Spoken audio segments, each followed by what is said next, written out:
그러면은 이 대선 네네. 때 캠프에서 네네. 받아본 이 조사 네네. 이거는 안심번호로 한 겁니까? 아니면은 RDD로 예선전과 이제 본선이 있을 거 아니에요. 네. 그 예선전에서는 제가 이제 원희룡 캠프의 종합 상황실장을 했었기 때문에 네.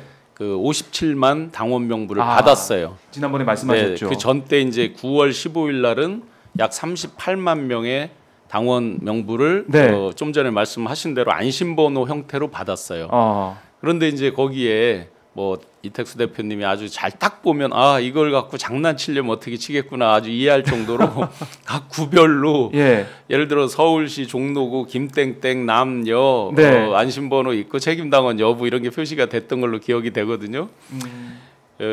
그런데 여기서 하나 더 맹점이 있어요. 뭐요? 이건 이제 정치 현실인 거죠. 그때 이제 윤석열 후보와 홍준표 후보가 아주 강하게 붙으면서 경선 때, 양 진영의 이제 의원분들이 뭐 그냥 쉽게 하면 줄을 선다 식으로 해서 소문으로 전체 이렇게 어딘가 언론에선가 찌라신가 리스트도 막 이렇게 나오죠. 어느 캠프에 누가 이제 합류했다 막 해서 네. 253개 지역 가운데 약 절반 120몇 개가 윤석열 후보 그 당협위원장분들이 이제 윤석열 후보 측에 있었다.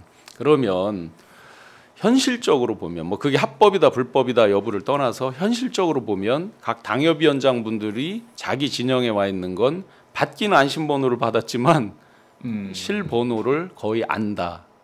그래서 그런 것들이 만약에 취합돼 있으면 이건 뭐 제가 추정의 영역이지만 명태균 씨 같은 분에게 넘어갔을지도 모른다. 그럴 수도 있는 거죠. 가능성이죠. 그런 거는. 다른 진영도 실제로 자기를 지지하는 분들한테 당원 명부 좀 주세요. 뭐 그게 아마 넘기면 개인정보니까 불법이겠죠. 원칙적으로 보면. 그런 현실적으로 악용할 수 있는 굳이 이제 나쁜 맘 먹고 뭘 하게 되면 악용할 수 있도록 충분히 데이터가 제공이 됐다. 특히나 당에서 이제 여러 가지로 홍보를 하면서 38만에서 한 달 만에 57만이 됐어요. 그때 여러 소문이 돌았습니다. 왜냐하면 이 9월 15일 날 받은 38만을 한번 생각해 보세요. 옛날 민정당 시절부터 해서 뭐 자유한국당 다 거쳐오면서 쌓인 당원인 거잖아요. 그렇죠. 이 38만은 굉장히 긴 역사를 가진 숫자가 38만이잖아요. 네. 그런데 한 달 사이에 이제 57만이 됐잖아요. 그러면 약 20만 가까이가 한 달 사이에 늘어난 거잖아요. 이게 쉽지는 않은 거죠. 물론 제도를 바꾼 게 있습니다. 언제까지 해도 그걸 유권자 당원으로 투표할 수 있는 당원을 인정한다를 날짜는 기억 안 나지만 바꿨던 기억은 납니다. 그래서 급격히 늘었지만 그래서 그때 신천지가 유입됐느니 뭐니 이런 소문이 이제 세게 돌았던 거죠. 그렇죠. 예, 실제 언론에 이런 데도 이제 막 거론이 되기도 했던 맞아요. 이 당시에 당원 투표에서 홍준표 후보가 이제 큰 격차로 패배를 했는데 11만 표였거든요. 근데 그때 중앙일보가 이제 보도한 바에 따르면 8월 말에 국민의힘 당원이 37만이었는데 10월 달 조금 지나서 57만으로 20만 명이 늘었어요. 그리고 특히 5, 6, 70대가 11만 명 늘었는데 물론 이제 이준석 당시 대표가 동료에서 젊은 층도 많이 들어왔습니다. 이 층은 홍준표 후보가 좀 유리한 계층이었고 윤석열 후보가 유리한 계층이 50대, 60대, 70대 이상인데 여기서 딱 11만이 당원 가입이 됐고 당원 투표에서 11만 표 차이로 윤석열 후보가 이겼거든요. 그러니까 사실 당원이 어떻게 이렇게 급격하게 들어왔고 그래서 거기서 또 윤석열 후보가 많이 이겼는지 그래서 신천지 얘기도 뭐 이제 특정 이제 종파 얘기라서 좀 유감스럽습니다만 그런 소문이 있었습니다. 그래서 여론조사는 여론조사대로 별개로 좀 의아한 부분이 있었지만 또 당원이 너무 많이 늘어났고 거기서 윤석열 후보가 압승했다는 거. 여론 지지율은 대략 한 11%포인트 가까이 홍준표 후보가 이겼는데 이 당원 투표에서 완전히 패배하면서 이제 윤석열 후보가 이겼던 거였고요. 안심번호 이제 아까 이제 잠깐 더 첨언을 드리자면 안심번호는 두 가지입니다. 선관위에서 발급하는 일반 여론조사용 안심번호가 있고요. 당에서 발급하는 당원용 안심번호가 있습니다. 형태는 뭐 0505 이렇게 돼 있어가지고 이제 비슷한데 당에서 발행하는 안심번호는 이게 일회용이 아니라 계속 쓸 수가 있습니다. 선거 운동 기간 동안에. 그러니까 선거 여론조사 일반 시민을 상대로 하는 거는 이거는 딱 한 번밖에 못 써요. 그래서 선관위에서 받는 이걸 갖고 뭐 어떤 문자 메시지를 보내거나 또 재통하는 게 불가능합니다. 그러니까 이건 완전한 안심번호고 당에서 주는 당원 안심번호는 좀 제한적입니다. 그래서 이걸 갖고 선거운동 동안에 계속 쓸 수가 있기 때문에 계속 조사해서 이게 식별번호 050으로 되는 이제 안심번호가 식별번호가 돼가지고 이 사람이 어디 사는지 성연령 지역 파악되죠. 그다음에 이 사람이 누굴 지지하는지 파악되기 때문에 각 당협에서는 뭐 대략 보면 이게 누굴 것 같다라는 어떤 짐작 뭐 이런 것들이 가능해서 이분들을 집중적으로 관리를 하는 겁니다. 이제 이 안심번호를 이제 어디서 받았는지 명태균 씨가 이제 아마 홍준표 캠프에서 받은 것으로 이제 보도가 됐던 것 같은데 그걸 받아가지고 계속 관리를 한 거죠. 그래서 사실은 이게 제한적 안심번호이기 때문에 이름만 없다 뿐이지. 맹점이 있네요. 예, 맹점이 있죠. 근데 이제 이게 당규상 또 문제가 되는 건 아닙니다. 국민의힘 당규에 보면은 후보자들에게 선거인단 사본을, 그러니까 당원 명부 사본을 교부할 수 있다라고 돼 있고 또 동규정 39조 8호는 금지되는 선거운동으로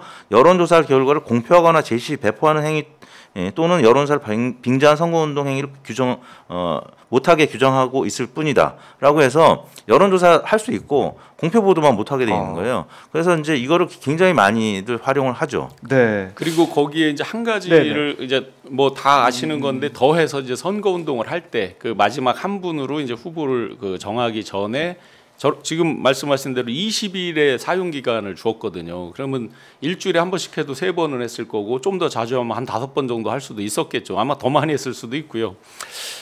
그런데 이제 말이 안심번호지 정확히 이제 걸면 그 사람한테는 가는 거잖아요. 누군지는 모르지만. 근데 이걸 굉장히 자세하게 소팅을 해줬기 때문에 어떤 선거운동이 가능했느냐면 예를 들어서 이런 전화 받잖아요. 뭐 윤석열입니다. 뭐 대구 시민 여러분 뭐 지지해 주셔서 감사합니다. 뭐 이번 대선에서는 누굽니다. 이렇게 목소리 나오잖아요. 이거를 각각 지역별로 맞춤형으로 다 할 수가 있던 거예요. 세세하게 해줬기 때문에. 물론 여러 번 녹음하는 수고 뭐 번거로움 정도만 있지. 그렇게 해서 아주 세분화해서 디테일하게 선거운동을 할 수 있게 당에서 준 거죠. 그러니까 이게 그런 여력이 되는 그 캠프는 정말로 그렇죠. 정말 큰 캠프들은 훨씬 더 그걸 잘했겠죠. 그런 데이터인 거고. 그리고 이제 뉴스타파 이번에 이제 보도를 보니까 이 윤석열, 홍준표 경선 때 있었던 그러니까 이른바 조작을 지시했다라는 그런 녹취 나오지 않았습니까? 뭐 2% 높게 만들어라. 뭐 이 샘플을 더 이제 뭐 2,000개 해서 해라라고 뭐 했던 부분들이 있는데 보면은 2,000개를 다 안 하고 다 안 한 거고 500명 정도 516개 했는데 그거보다 1,500개 정도 많은 2,038개로 여론조사 결과 보고서에 돼 있더라고요. 응답 완료 샘플 수가 500개밖에 안 되는 게 뻥튀기가 된 거예요. 그래서 응답 레벨에 보니까 표시가 돼 있어요. 2라고 엔드. 완료된 거. 완료된 거 엔드. 이거 조사가 됐다는 거고. 거기는 2라고 표시 넣고 조사가 안 된 부분들이 있는데 근데 전체는 또 2,000개, 2,038개라고 하니까 이거 정말 조작 아닙니까? 이거. 그렇죠. 뭐 조작이 이미 드러난 거고요. 그러니까 500명 조사를 하면 오차범위가 플러스 마이너스 4.4% 포인트 정도 되고요. 2,000명 하면은 이제 그보다 확 줄어서 이제 뭐 1%대나 2% 정도 이렇게 되니까 더 정확한 조사라고 할 수 있겠는데 뭐 대략 500명 해도 윤곽이 잡히고 500명 보도도 많이 일반 조사하죠. 근데 이제 대선 여론조사는 공표 보도 요건이 최소 1,000명입니다. 방역단체장 800명, 기초단체장과 국회의원 500명인데 아무튼 비공표 조사니까 500명 해도 되는 거였었거든요. 근데 왜 2,000명을 했느냐? 이거는 보여주고자 하는 사람한테 부담을 더 지어주고자 한 거죠. 그러니까 이렇게 이제 법적으로는 내가 채권자인데 채무자한테 그 훨씬 더 부담을 많이 지어줘서 2,000명이나 했어. 나중에 뭐 다른 것으로 돈을 받든 아니면 다른 편의를 받든 뭐 공천, 제3자 공천, 제3자 뇌물조로 받든 어떤 부담을 주기 위해서 좀 부풀린 게 아닌가. 보다 더 정확한 조사라는 이제 취지로 얘기하면서 뭐 그런 것 같아요. 근데 아무튼 지금 그 엔드 표시된 거 외에 뭐 A라고 돼 있는 것들도 있고 0이라고 돼 있는 것들도 있고 그런데 뭐 중도 탈락이라든지 아니면 뭐 인사말 듣고 거절한 사람들 다 이제 다른 식으로 되는데 2라고 돼 있는 거는 아무튼 500명 정도밖에 안 되고 나머지는 다 복사해서 붙여놓은 것이 나타난 거죠. 이 경선 때 이런 조작 정황이 있다라는 거고 다시 한번 대선으로 돌아오면요. 대선 이제 마지막 날 여론조사, 그러니까 이 선거운동 마지막 날에 이게 이제 9차 보고서, 보고가 됐던 9차 보고서 사실 여론조사 깜깜이라고 우리가 얘기하는 블랙아웃 기간에 이때 대선 캠프도 원데이터를 받아보기가 힘들다던데 그러니까 보통 한두 장짜리를 받고 이제 그걸로 본다는데 이 미래한국연구소 보고서에 보면 37페이지 보고서 전달이 됐어요. 예. 야, 그래요. 이게 가능한 건지 이게 뭐 보통 일방적인 건지. 네네 뭐 그날의 이제 자세한 기억은 뭐 제가 세세하게는 아니지만 말로 했는지 뭐 펴놓고 했는지 뭐 이런 것까지는 아니죠. 분명한 건 결과는 이제 제 손 안에 있다는 건 분명한 거고요. 37페이지짜리가 저한테 이제 있다. 도달이 돼 있다는 거고. 그러면 그 전날과 이게 이제 어떻게 활용이 되었을까? 아하. 제가 이제 그걸 뭐 보고 뭐를 했다 이런 표현을 한 적은 없어요. 활용이 어떻게 됐을까를 보면 그때 저희 선대 본부의 분위기를 보면 답이 좀 나옵니다. 왜요? 전날까지 대선 앞두고 한 2주 전, 1주 전 분위기가 굉장히 좋았습니다. 이 회의 들어갔을 때 대부분 듣는 얘기가 전체 지지율에서 약 8에서 12% 정도 이기는 분위기였어요. 제가 이제 제가 감에 의해서 이제 소수설을 제기를 한 거죠. 저는 1, 2% 내외의 어려운 게임이 될 거다. 제 근거는 그냥 심플한 거였어요. 종합상황실장 할 때 데이터 분석, 특히 이제 SNS 키워드 분석 이런 것들을 꽤 많이 해봤는데 키워드 이런 것들이 요즘 이제 어플들이 많아서 그래프로 이렇게 보여주고 그래서 금방금방 볼 수 있잖아요. 네이버 트렌드 이런 것만 봐도 또 쉽게 볼 수도 있기도 하고 그런 것들을 많이 보면서 뭐였냐면 당시에 이제 어떤 화두가 정권 교체였잖아요. 그런데 문재인 정권 교체잖아요. 근데 문재인 대통령 국정 지지율이 계속 별로 안 떨어지는 거예요. 48, 47, 뭐 46, 뭐 굉장히 하여튼 45 근처에 있던 걸로 기억이 돼요.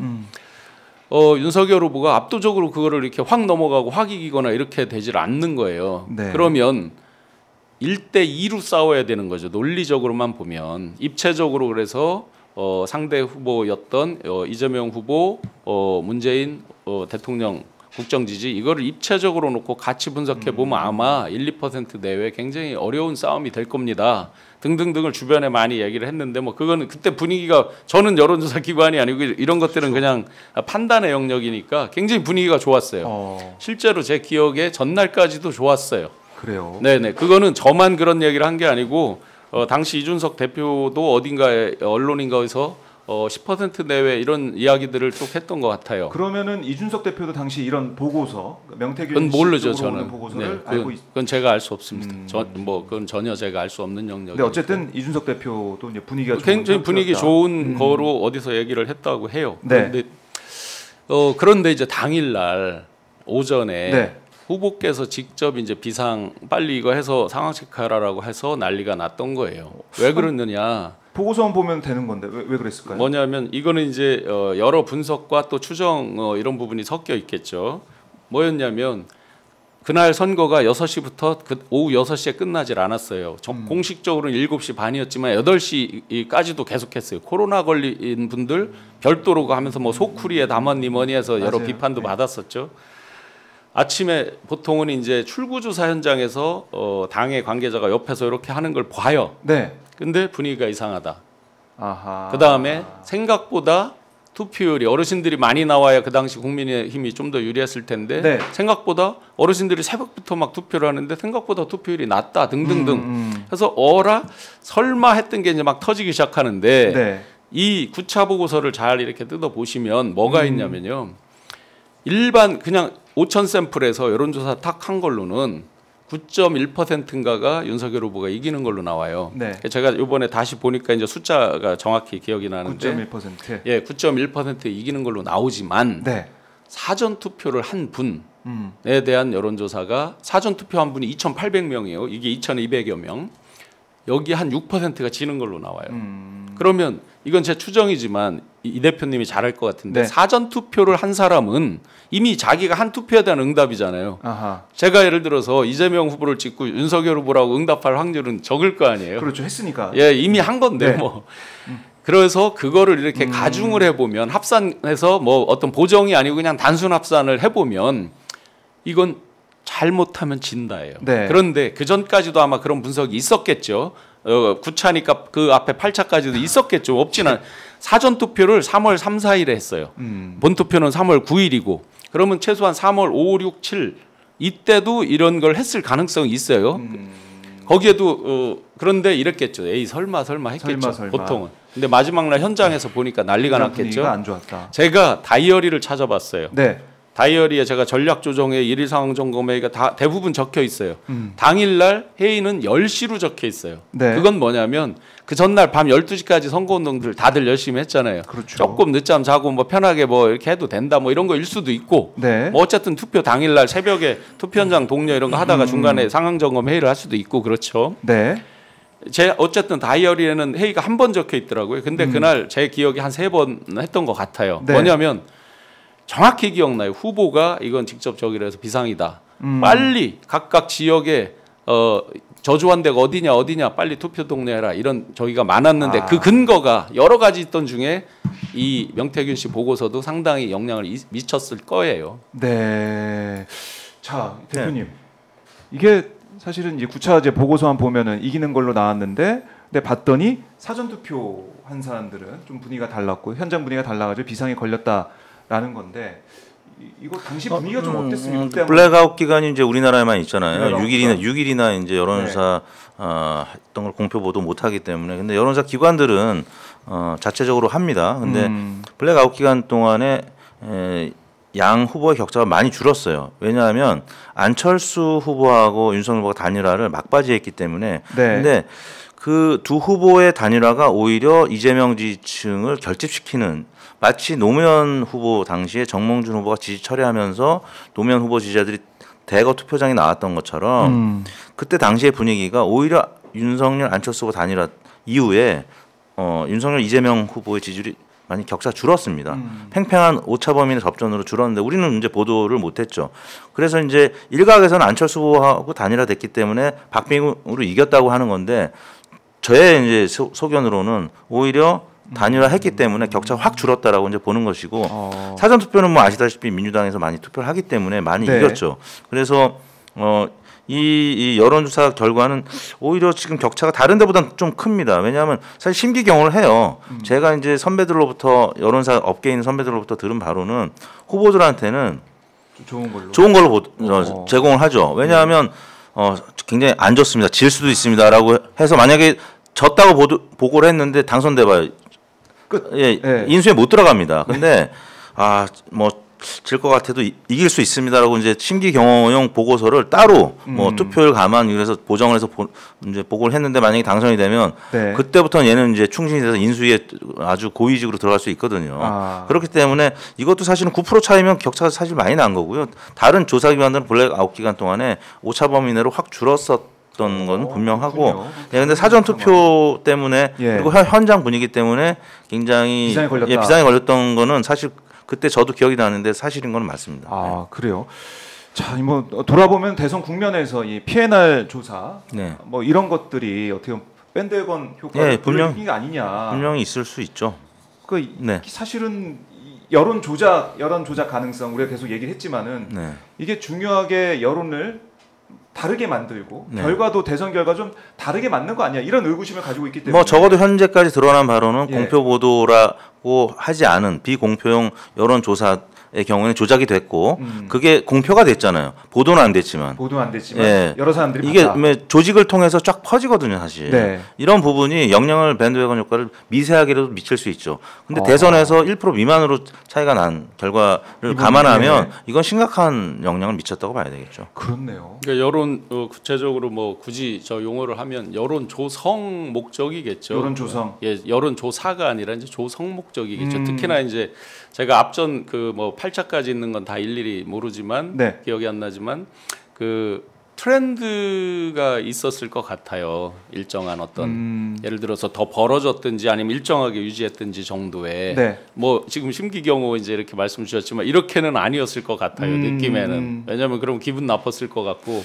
실제 캠프 분위기는 여론조사에 굉장히 민감해요. 이게 보통 와서 몇 % 차이다 하고 누가 딱 이제 헤드급에서 딱 말씀하시면 그게 이제 굉장히 풀이 죽는다고요. 예를 들어서 어디가 갑자기 이렇게 누구 뭐 망언에 의해서 갑자기 뭐가 뚝 떨어졌다 이러면 보통 긴장하고 더 열심히 해야지 이런 게 잘 되지 않아요. 확 풀이 그게 죽어요. 중요하죠. 굉장히 중요하고. 무거운 분위기로 가라앉아요.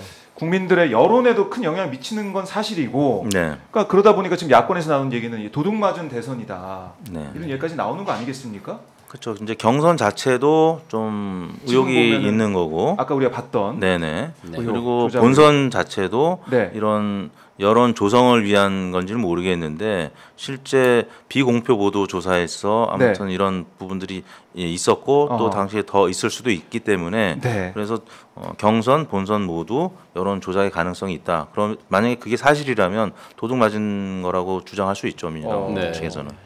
그러니까 사실인지 아닌지는 뭐 수사를 통해서 네, 이제 수사를 해야 되겠죠. 객관적으로 하나 따져봐야겠지만은 네, 네. 그런 개연성 가능성은 네. 배제할 수가 없다 이렇게 네. 정리해 주셨고, 그리고 이게 만약에 미래연구연구소를 통해서 무상으로 윤 대통령에게 이런 자료가 제공이 됐다, 네네. 이거 반복적으로 활용이 됐다면 결국 이게 공직선거법상 기부행위에 해당하는 거 아니냐. 실제 이제 전달이 됐는지는 뭐 제가 보던 주체는 아니니까 모릅니다만, 뭐 제가 어디 이 시중에 찌라시를 통해서 뭐 구할 수 있는 입장이나 그런 상황이 아니었기 때문에 또 직접적으로 그분들을 모르기 때문에 네. 뭐 분명한 유통 경로는 핵심 라인들이었겠죠. 추정을 해보면 그렇게 보면 만약에 그게 대통령께까지 갔다, 네. 저 후보한테 전달이 됐다라 그러면 지금 말씀하신 대로 불법 행위가 되겠죠. 돈을 안 내고 했다 그러면. 네. 그런데 선관위 신고가 없다는 거잖아요. 지금 밝혀진 걸로 보면. 그런데 그러면 마지막 남은 거는 직접 이제 보고를 받았냐 아니냐 입증하는 문제가 남겠죠. 확인을 해봐야 된다. 자, 뭐 저희 시간이 좀 많이 이제 부족해가지고 더 자세하게 들을 내용이 많았는데 생각된 부분도 있어요. 이거는 다음 기회에 모셔서 말씀을 들어보도록 하고, 그래도 뭐 현안 하나 좀 여쭤볼게요. 네. 지금 보면 한국갤럽조사도 그렇고 리얼미터도 네. 마찬가지고 네. 거의 최저치 윤석열 대통령 지지율 보이고 있지 않습니까? 네. 지역별로 봐도 TK가 뭐 무너진다 이런 얘기도 있고, 네. 지금 상황 어떻게 판단하고 계십니까, 대표님? 그러니까 2016년 10월, 11월 때 박근혜 당시 대통령의 국정수행 평가가 20%에서 10%대 그리고 네. 한 자릿수로 불과 뭐 한 달 사이에 그냥 급전직하했거든요. 이제 그때보다는 완만합니다. 완만한데 그래도 계단형으로 계속 하락 곡선을 그리고 있다. 30%대에서 이제 20%대로 떨어진 게 불과 얼마 전인데 네. 지금 뭐 리얼미터는 24% 정도 선에서 또 MBS는 22%, 갤럽은 이제 중간 척도가 없기 때문에 조사기관들 중에 가장 낮은데 이제 20% 그리고 여론사 꽃은 19%까지 떨어졌거든요. 그래서 갤럽이라든지 아니면 리얼미터가 10%대로 떨어지면 네. 사실상 레임덕이 아니라 데드덕으로 가는 거고 아마 광장으로 많은 네. 분들이 나와서 이 분노의 목소리를 표출할 가능성이 있는데 그러면 사실 탄핵 직전까지 가는 거죠. 거기에다가 지금 우리 신 교수님처럼 네. 혹은 뭐 또 다른 강희경 씨 같은 뭐 내부의 공익 제보자들이 어떤 제보들을 계속하고 파일들이 나오게 되면 네. 그러면 사실 걷잡을 수 없게 이 분노의 이 촛불 시위는 더 이제 확대될 수도 있고 그러면 사실 대통령으로서의 이제 권력을 행사할 수 없는 지경까지 그래서 이제 레임덕 데드덕까지 나오는 네. 그런 상황 지금 직전까지 와 있다고 봐야 될 것 같습니다. 그야말로 뭐 탄핵 전야 느낌이 난다 네. 이렇게 얘기하신 분도 있던데 여론조사 수치로도 보이고 네. 있다라는 거고. 자, 뭐 댓글 보니까 신용환 우리 교수를 응원하는 댓글도 좀 많이 있고 힘내라 네, 이런 얘기도 좀 감사합니다. 많이 있고 경호를 해드려야 된다 이런 아이고, 얘기도 있는데 감사합니다. 끝으로 못다한 말씀이나 하고 싶은 말씀 있다면. 예, 저는 뭐 지내봐서 알지만 제가 정의의 사도도 아니고 저만 뭐 깨끗하게 잘 살았다 이런 것도 아닙니다. 상대방이 뭐라고 비난을 해도 괜찮습니다. 네. 그에 대해서 뭐 제가 일일이 대응할 생각이나 가치를 별로 못 느낍니다. 다만 딱 한 가지 제가 그 파일을 발견하고 네. 리마인드를 하면서 결심을 오픈을 하게 된 거 뭐 폭로 이런 거 제가 원하지도 않습니다. 뭐 폭로를 위해서 뭐 소위 속되게 막 그런 것들만 뭐 가십처럼 재밌거리로 관심이 없습니다. 그래도 명색이 국가의 대한민국을 이끌어 나가는 지도자를 원하면서 자기 관리를 한다고 살았습니다. 그런데 네. 최근에 명태균 씨의 그 말 한마디 한마디에 의해서 대한민국이 휘청휘청거리고 약 2개월이 되도록 대한민국 최고 지도자급 리더라고 하는 사람들이 아무 말도 못하고 뭐 예를 들어 고소를 한다거나 어떤 대응도 못하고 끌려다니는 절절매는 이런 모습을 보면서 너무나 부끄러운 대한민국이라고 생각을 했습니다. 저희가 민생 현장에서 매일매일 열심히 일하고 저도 마찬가지 다 열심히 일을 하는데 이런 부끄러운 대한민국을 보기 위해서 이런 대한민국에 살기 위해서 이런 노력한다고 생각지 않습니다. 네. 그런 거짓된 것들은 끊어야 된다고 생각을 해요. 끊어야 되고. 그래서 제가 나름 어려운 하루 꼬박 혼자 고민하고 제가 저기를 공개했습니다. 신 교수가 이 정도면 굉장히 화난 겁니다. 원래 화 잘 안 내고 굉장히 차분한 성격이고 네.